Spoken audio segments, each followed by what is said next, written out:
Nah, yang tadi. Ya. Oke.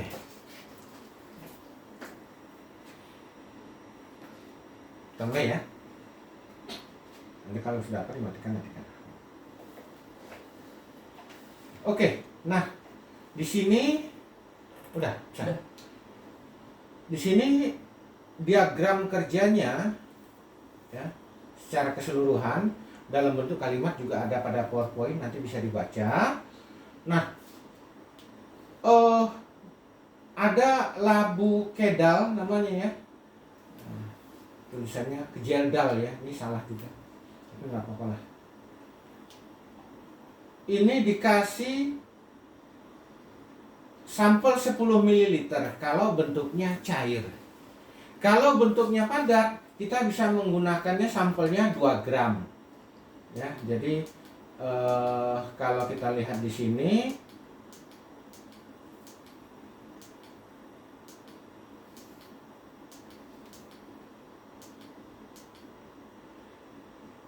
ini sampel padat juga ya. Jadi ke sampel padat bisa kita menggunakan 10 ml gitu ya. Sebenarnya sampel itu 1 mili gitu ya, bukan 10. Kenapa? Ini kita lihat 10 ml tapi yang 10%.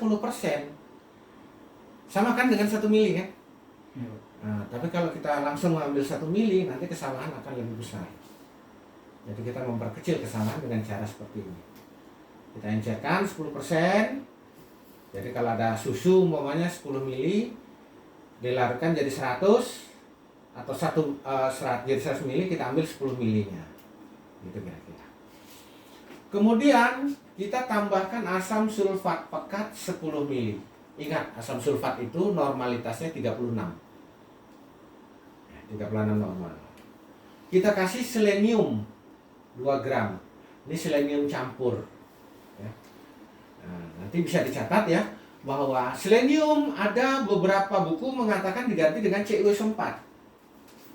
CuSO4.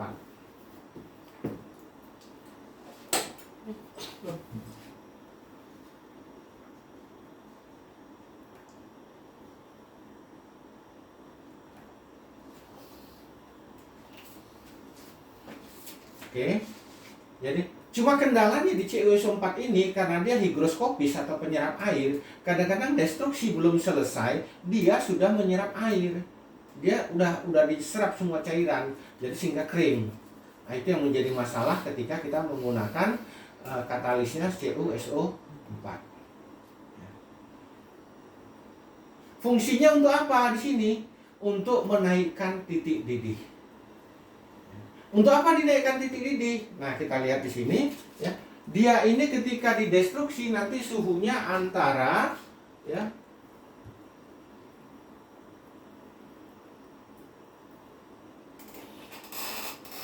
antara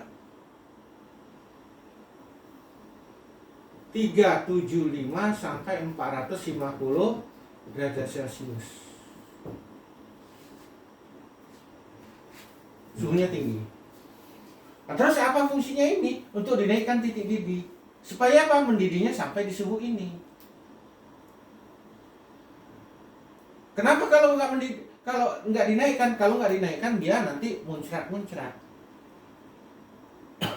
Kalau muncrat tumpah. Jadi dia mendidihnya pada suhu yang tinggi gitu. Ya. Jadi kenapa suhunya harus dinaikkan? Supaya mendidihnya tinggi. Supaya apa? Supaya dia tidak lompat-lompat. Kalau lompat-lompat ya salah. Muncrat dia. Oke. Setelah itu dilakukan pendidihan atau pemanasan. Ya. Nah, jadi nanti N-nya ini pada senyawa organik akan menjadi NH3. Karena kita mendestruksinya atau mengubahnya tadi menjadi senyawa anorganik dengan asam sulfat, maka NH3 tambah H2SO4 akan menjadi amonium sulfat. Yang harus menjadi catatan khusus ya, coba dicatat bahwa semua garam amonium warnanya hijau.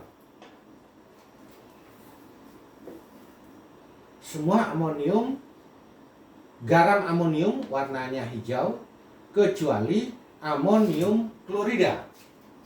Kecuali amonium klorida. Ini tidak berwarna atau bening.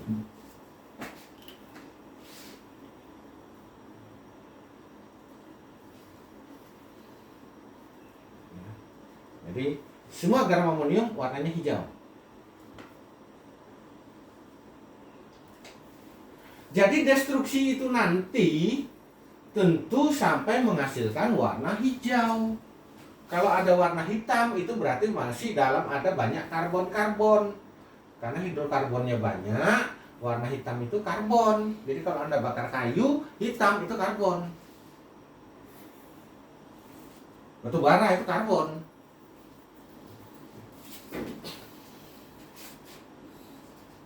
Oke, jadi nanti ada amonium sulfat. Datangnya dari mana? Nitrogen dari protein itu dirubah menjadi NH3. NH3 dengan adanya asam sulfat menjadi amonium sulfat. Pointer saya nampak nggak di situ? Nampak, Pak. Oke. Menjadi amonium sulfat. Berarti destruksi sudah selesai. Ya. Nah, jadi larutan warna hijau jernih. Oke. Setelah itu apa yang dilakukan? Dipanaskan lagi sedikit, ya. Setelah dia hijau didinginkan ya, kemudian dipanaskan lagi, kemudian dinginkan lagi. Kemudian dikasih NaOH 30%, 50 mili. Nah, sekarang apa maknanya ini? Gitu ya. Ini yang perlu kita pahami. Anda sudah belajar dalam analisa kualitatif. Ya. Kalau NH4OH nanti kalau dipanaskan ini akan menjadi NH3 ditambah H2. Jadi kalau dalam bentuk amonium sulfat kita nggak bisa memisahkan dia. Jadi kita kasih NaOH supaya apa? Amonium sulfat ini ya, ketika ketemu NaOH maka akan membentuk Na2SO4 ditambah NH4OH.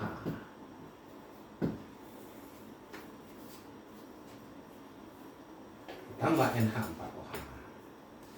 Supaya apa? Ini bisa kita pisahkan. Caranya apa? Destilasi.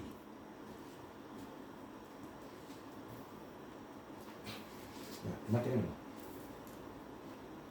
Ya. Oke. Nah sekarang, kenapa tadi ada kata ditambah NaOH 30%, 50 mili?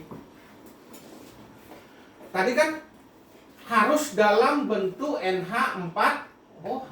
Berarti semua sulfat harus diikat dalam bentuk NH4OH. Sulfatnya harus diikat dengan Na. Kalau gitu banyaknya NaOH harus sama dengan banyaknya asam sulfat. Oke, sekarang kita tahu tadi H2SO4 kita tambahkan ya. Ini adalah 10 mili. Berapa normal? 36 normal. Nah sekarang ini NaOH yang seperti ini berapa normal? Normal itu kan gram per ml kali valensi ya. Jadi normalitas valensinya 1, gramnya ada 30. Ini kan 30%, artinya 30 gram dalam 100 mili kan. Berarti 30, mR-nya 40. Ya. Na itu 23. Ya, sorry di sini Na 23, O 16, H 1. Berarti ini 40. Ya. Oke, ini saya hapus dulu ya supaya jangan membingungkan. Ini saya hapus. Berarti dia dibagi 100 mili, gitu kan? Ya. Normalitas itu kan dikali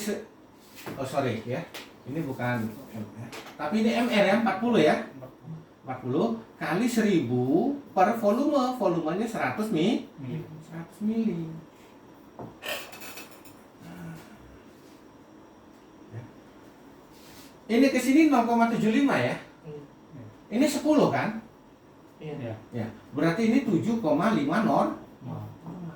Lalu berapa NaOH-nya supaya setara? Ya, supaya setara berarti V1N1 sama dengan V2N2. Ini ekuivalen. Titer. Ingat ya? Nah, sekarang katakan ini asam sulfat, ini NaOH boleh. Atau ini NaOH, ini asam sulfat boleh, sama aja. Ya. Nah, sekarang katakanlah ini NaOH. Berarti volume NaOH akan sama dengan V2N2 dibagi N1. Ya. Nah, oke, ini sama dengan berapa? V2 ini tadi 10 mili kan? Iya, Pak. Normalitasnya 36 dibagi 7,5 norm. N sama N habis kan? Iya, Bis. Nah, berarti coba 360 bagi 7,5 berapa?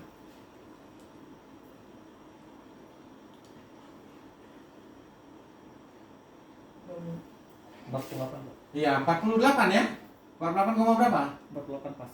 Pas, mililiter ya. Ya kan? Nah, untuk amannya kita kasih 50 mili. Ya kan? Iya. Jadi lebihkan sedikit, kurang tidak boleh. Lebih nggak apa-apa. Oh, dikasih 100 mili gimana ya? Bangsat lah, kan gitu. Jadi dikasih 50. Lebih 2 mili, nggak apa-apa. Ya, jadi kita kenapkan tadi supaya diyakinkan semua sulfatnya terikat dengan Na. Semua sulfatnya akan terikat dengan Na. Itu kewajibannya. Supaya apa? Supaya dalam bentuk NH4OH. Ada pertanyaan? Oke. Oke. Setelah ini baru kita masukkan ke dalam labu destilasi. Jadi saya bayangkan seperti ini. Jadi nanti di sini ada labu destilasi. Ya. Kemudian nanti ini disambung. Ini pipa ke sini. Nanti di sini ada pendingin. Ya. Nah, di sini. Nanti di sini diteruskan ke penampung, pakai Erlenmeyer boleh.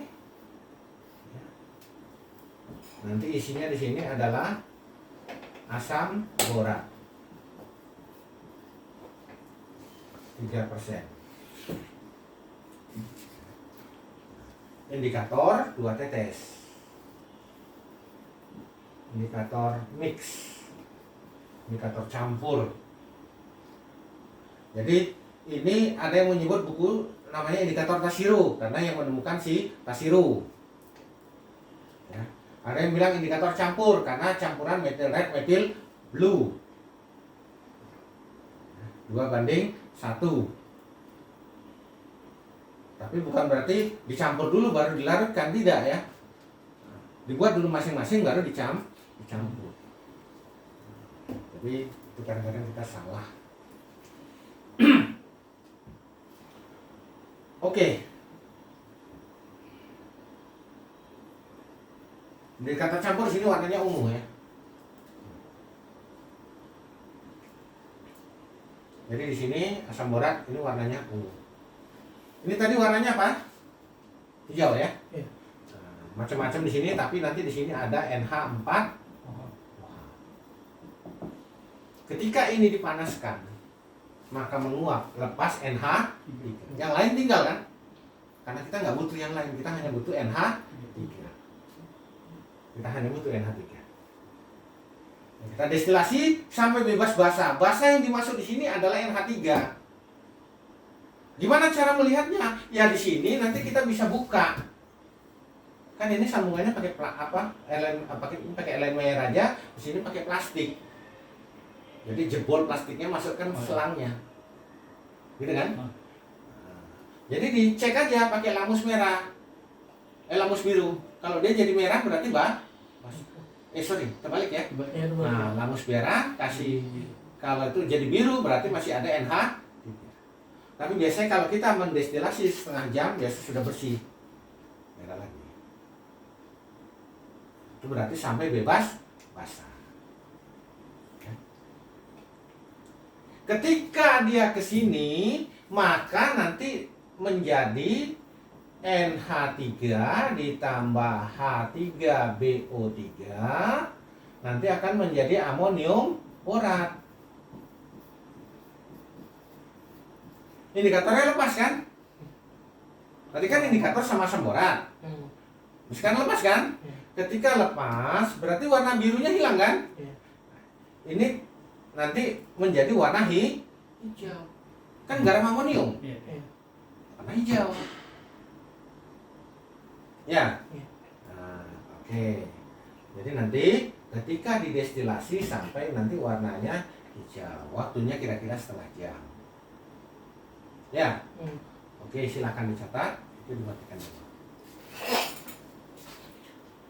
Nah, sekarang kalau destilasi ini kita sudah anggap selesai, berarti produk akhir itu adalah amonium borat ya. Nah, ditambah ini ya. Berarti nanti ini akan menjadi NH4. Ini kita titrasi dengan HCl. Titrasi dengan HCl. Berarti nanti akan terbentuk NH4Cl ditambah H3BO3. Tentu ini bereaksi dengan indikator. Nah, kembali lagi ke sini, ini tadi warnanya hijau. Ketika bereaksi dengan amonium dengan HCl, maka ini nggak berwarna kan? Berarti warna hijaunya hilang. Nah, maka nanti asam borat akan bereaksi dengan indikator warnanya ungu atau violet. Jadi titrasi akan kita hentikan ketika warna ungu atau violet itu terbentuk. Oke? Nah, silakan dicatat. Ya, ini adalah struktur protein. Ya, terikat secara peptida asam amino 1 dengan asam amino yang lain. Ini ikatan peptida. Jadi setiap asam amino itu mengandung N. Terus bedanya asam amino 1 dengan yang lain apa? R-nya. Anda sudah belajar di biokimia 1. Ini makin panjang ke sini. Nah, di sini sudah ada penelitian pendahuluan atau terdahulu bahwa kalau ada kadar protein, ya, ada persen protein, maka persen daripada nitrogen itu adalah 16% nitrogen. Nah, yang kita tentukan tadi adalah nitrogen. Amonia tapi sebagai nitrogen. Ya. Nah, sekarang yang kita tentukan nitrogen, yang mau kita cari protein. Ini kan tadi kalau protein kita ketahui, maka 16%-nya adalah nitro. Kalau ada persen N, berarti persen proteinnya dikali berapa? Persen protein.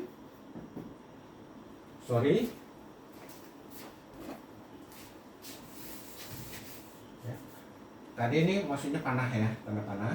Kalau kita ketahui persen protein, maka dapat persen nitrogennya 16%. Nah, sekarang kalau kita ketahui kadar nitrogen, karena yang kita tentukan adalah nitrogen.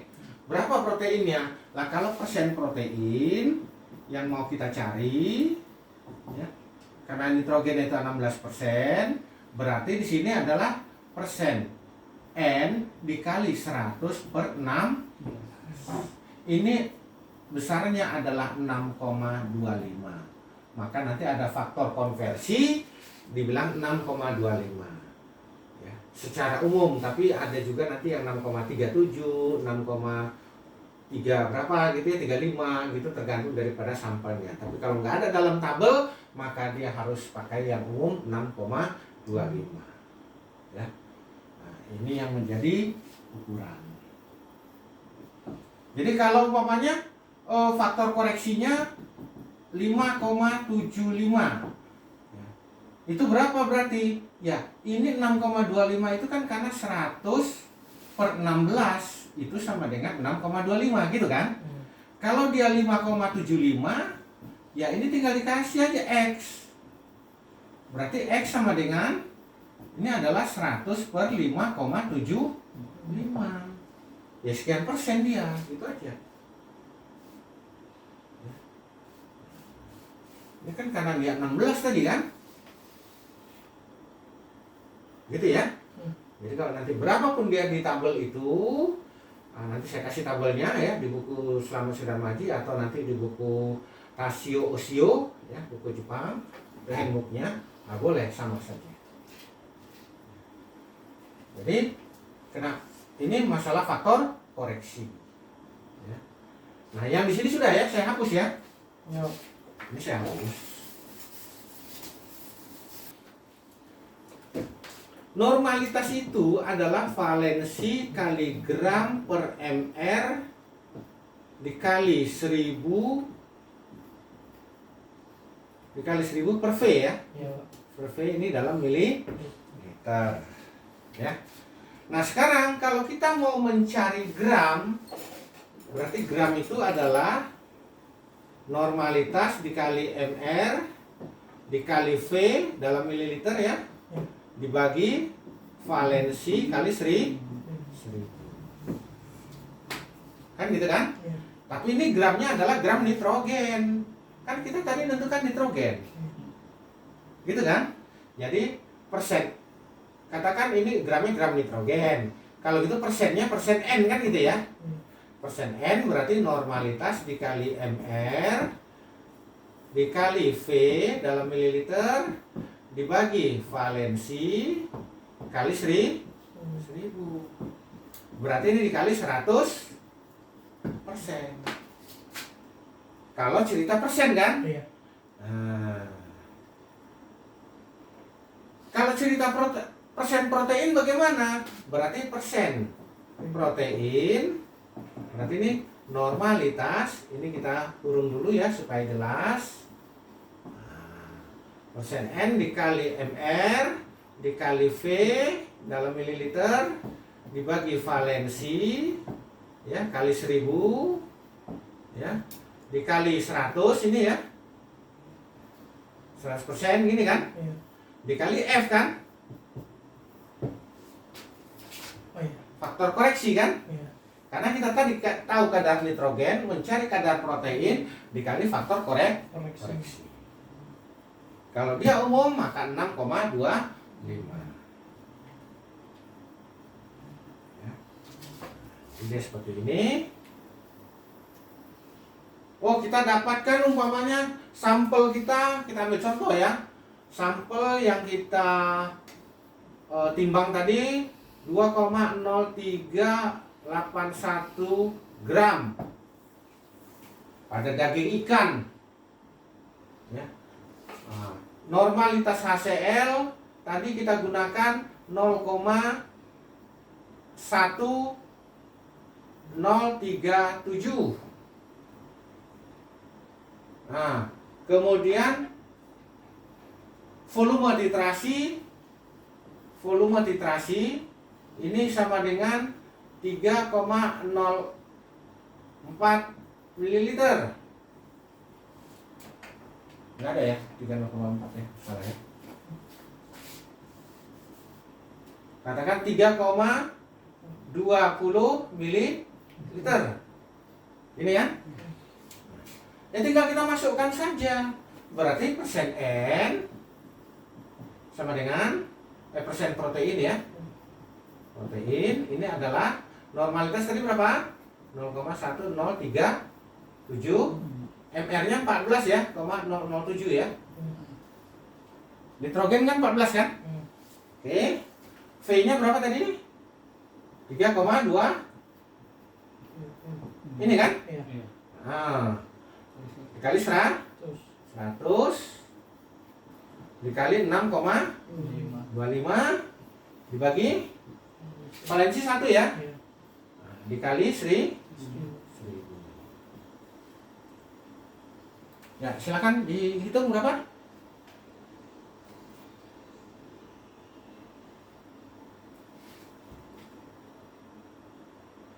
Tadi berat sampelnya mana tadi? Sudah ya? Belum masuk Pak. 2,0381 gram. Oh iya, harusnya di sini ya. Di sini G ya, berat sampel ya. Nah, jadi nanti dikali 2,0381.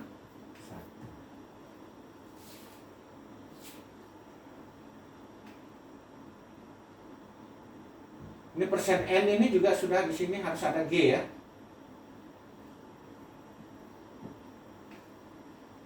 1,25. 1,25 berapa? 8. 6% ya. Gitu kan? Oke, silakan.